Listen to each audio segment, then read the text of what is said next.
La grande mappa del mondo che si conserva oggi alla Biblioteca Nazionale Marciana di Venezia, opera di Fra Mauro, un camaldolese del monastero di San Michele in Isola, è sicuramente la più grande testimonianza iconografica della fortuna di Marco Polo sul bordo della modernità. La carta venne prodotta entro il 1450, è una grande carta in pergamena montata su legno delle dimensioni 2 metri per 2 metri.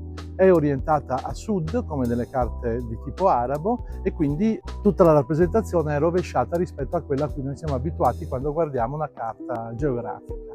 È una carta che è contemporaneamente molto antica e molto moderna.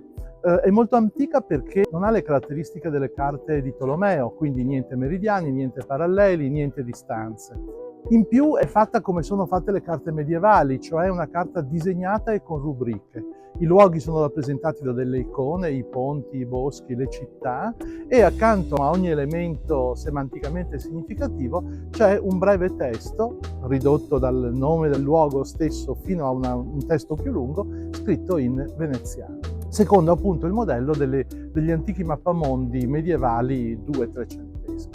Dall'altra parte è una carta molto moderna e lo è dal punto di vista del contenuto, perché pur essendo stata prodotta molto vicina alle esplorazioni africane dei portoghesi, contiene tutte le informazioni recentemente scoperte sulla costa occidentale dell'Africa dai portoghesi, e in più ha tutta una serie di informazioni nuove sul territorio africano della parte orientale, Etiopia, Abissina, che gli venivano da una serie di contatti del tutto nuovi. Ora, la grande novità di questa carta è che sicuramente Fra Mauro utilizzò una versione del milione, del Devisaman du Monde, per popolare la parte asiatica della carta. La copia oggi è perduta in latino, probabilmente una copia di quel testo che Marco Polo aveva sistemato insieme ai domenicani di Santi Giovanni e Paolo quando era tornato dalla prigionia a Genova e si era definitivamente sistemato a Venezia.